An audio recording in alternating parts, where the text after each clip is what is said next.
signaux d'alerte se multiplient au Moyen-Orient. Ces dernières heures, l'universitaire iranien et ancien conseiller de l'équipe de négociation nucléaire iranienne Sayed Mohamed Marandi a publié un message particulièrement inquiétant sur X, très proche du pouvoir iranien. Il affirme que si les États-Unis frappent les sites nucléaires iraniens, Téhéran répondra immédiatement en visant les bases américaines et les infrastructures stratégiques de leurs alliés dans la région.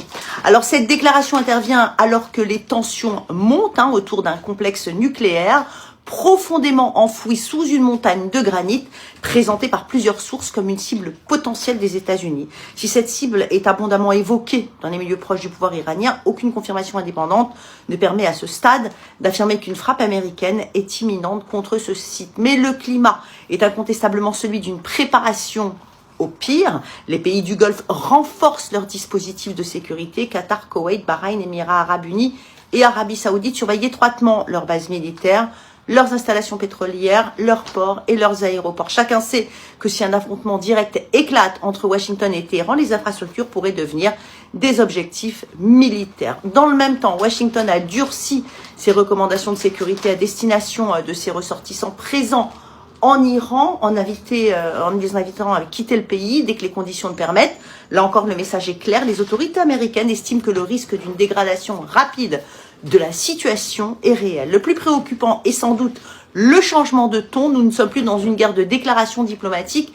Désormais, chaque camp évoque ouvertement des frappes contre des infrastructures stratégiques, des bases militaires et des installations nucléaires. Une seule erreur de calcul, une seule frappe de trop pourrait faire basculer l'ensemble du Golfe dans un conflit régional dont les conséquences dépasseraient largement le Moyen-Orient. Nous sommes peut-être à quelques décisions d'un nouveau seuil dans cette crise. Donald Trump a annoncé un accord de coopération nucléaire civile avec Riyad destiné à permettre au Royaume de développer une filière nucléaire avec une technologie américaine. Le texte doit encore être examiné par le Congrès américain. En revanche, il existe encore des divergences sur un point essentiel. Selon l'Associated Press et la Maison-Blanche, l'accord est conditionné à une normalisation entre l'Arabie Saoudite et Israël dans le cadre des accords d'Abraham. Sans cela, Washington affirme que l'accord ne sera pas finalisé. D'autres médias américains, notamment le Wall Street Journal, soulignent que le texte actuellement présenté suscite la controverse, précisément parce que plusieurs responsables israéliens estiment qu'il ne garantit pas suffisamment cette contrepartie politique. Israël, donc, il y a une inquiétude très forte. La presse israélienne et Reuters rapportent une vive inquiétude au sein de la classe politique israélienne. Plusieurs anciens responsables, dont Naftali Bennett, Avigdor Lieberman et Benny Gantz, estiment que permettre à Riyad de développer une industrie nucléaire, même civile, pourrait ouvrir la voie à une future capacité militaire et déclencher une course régionale à l'armement nucléaire. Pour Israël, la question est donc moins économique que stratégique. Préserver sa supériorité militaire régionale, empêcher toute prolifération nucléaire au Moyen-Orient. Les relations Israël-Arabie Saoudite restent bloquées car les négociations de normalisation ne sont toujours pas débloquées. Riyad continue d'affirmer qu'une avancée crédible vers un État palestinien est nécessaire avant toute normalisation complète avec Israël.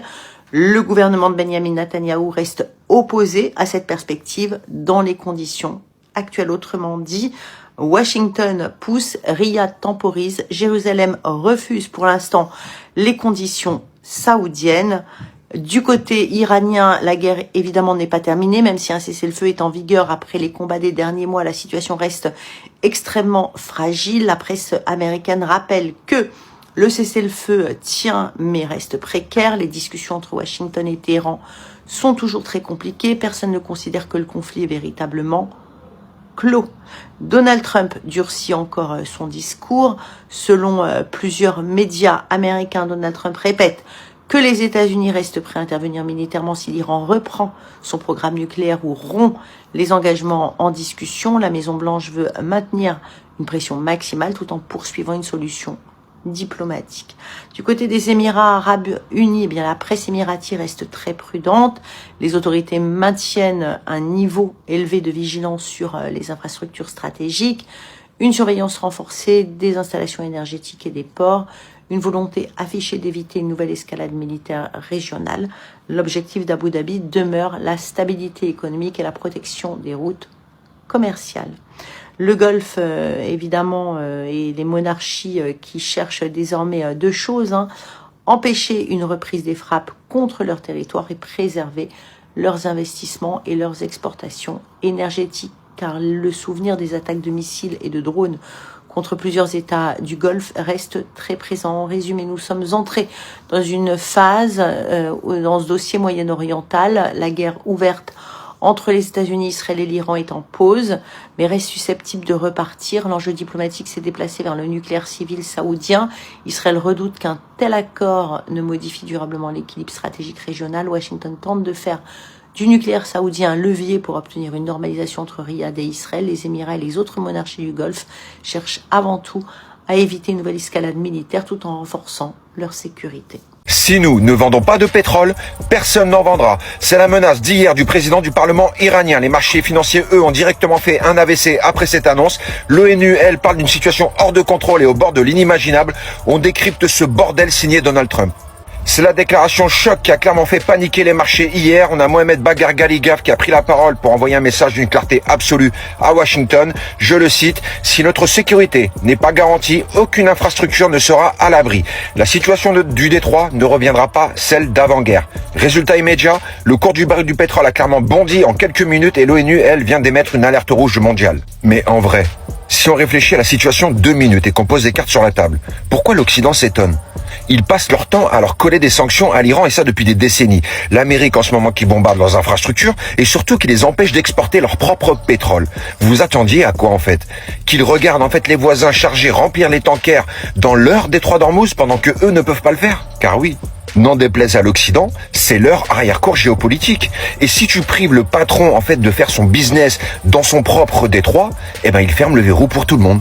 C'est de la logique pure et simple. Mais sinon, pour ce chef-d'œuvre de chaos géopolitique, on peut dire merci qui ? Merci Donald. Parce que lui qui nous promettait la paix en 48 heures, la stabilité du marché, eh ben le résultat c'est que le détroit d'Ormuz est verrouillé depuis presque plus de 6 mois. On a même maintenant Bab el-Mandeb qui est bloqué par les Houthis, les infrastructures énergétiques qui sont sous menace de destruction totale, et l'ONU, elle, qui nous alerte sur un gouffre diplomatique sans précédent.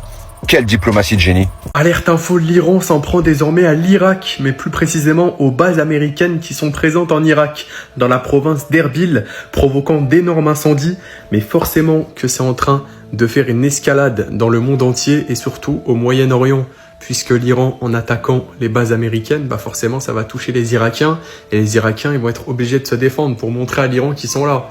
Mais qu'est-ce que font les bases américaines là-bas? Qu'est-ce que les Américains font en Irak? C'est ça que je me dis. On dirait qu'ils font exprès de se placer à des endroits stratégiques, les Américains, parce qu'ils sont vraiment très intelligents quand même, malgré leur statut et malgré leur mentalité, juste pour que l'Iran détruise les bases et pour que ça attaque des autres pays. Je sais pas si vous voyez ce que je veux dire, mais en tout cas c'est terrifiant et c'est ce que je suis en train de penser.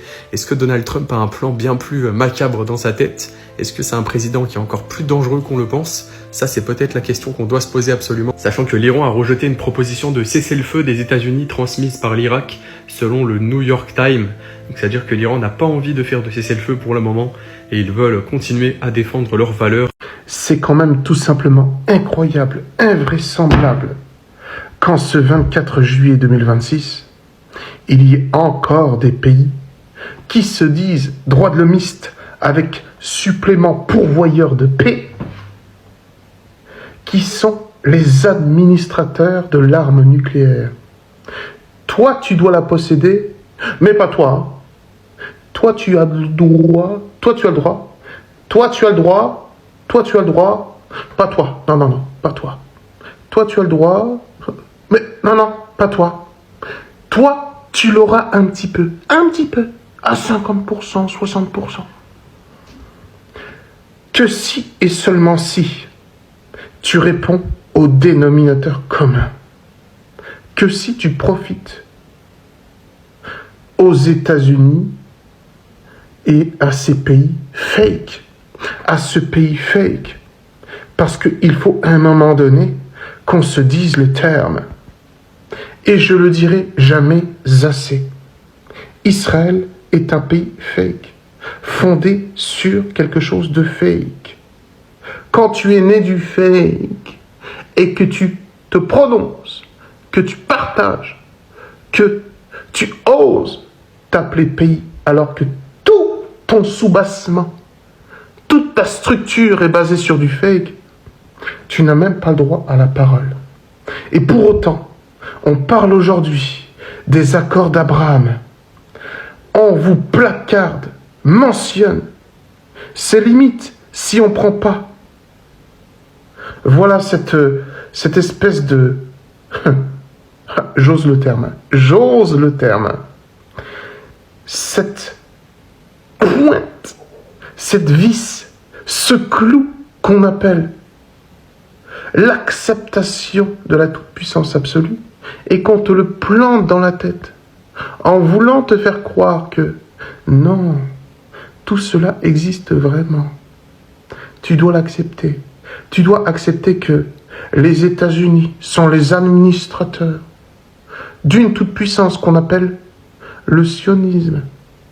Et qu'au final, toi, tu vois les choses, tu les commandes, tu les partages, tu fais des recherches, et qu'on te dise, in fine, tu es un haineux, fake newser ou encore anti-mimite. C'est insupportable.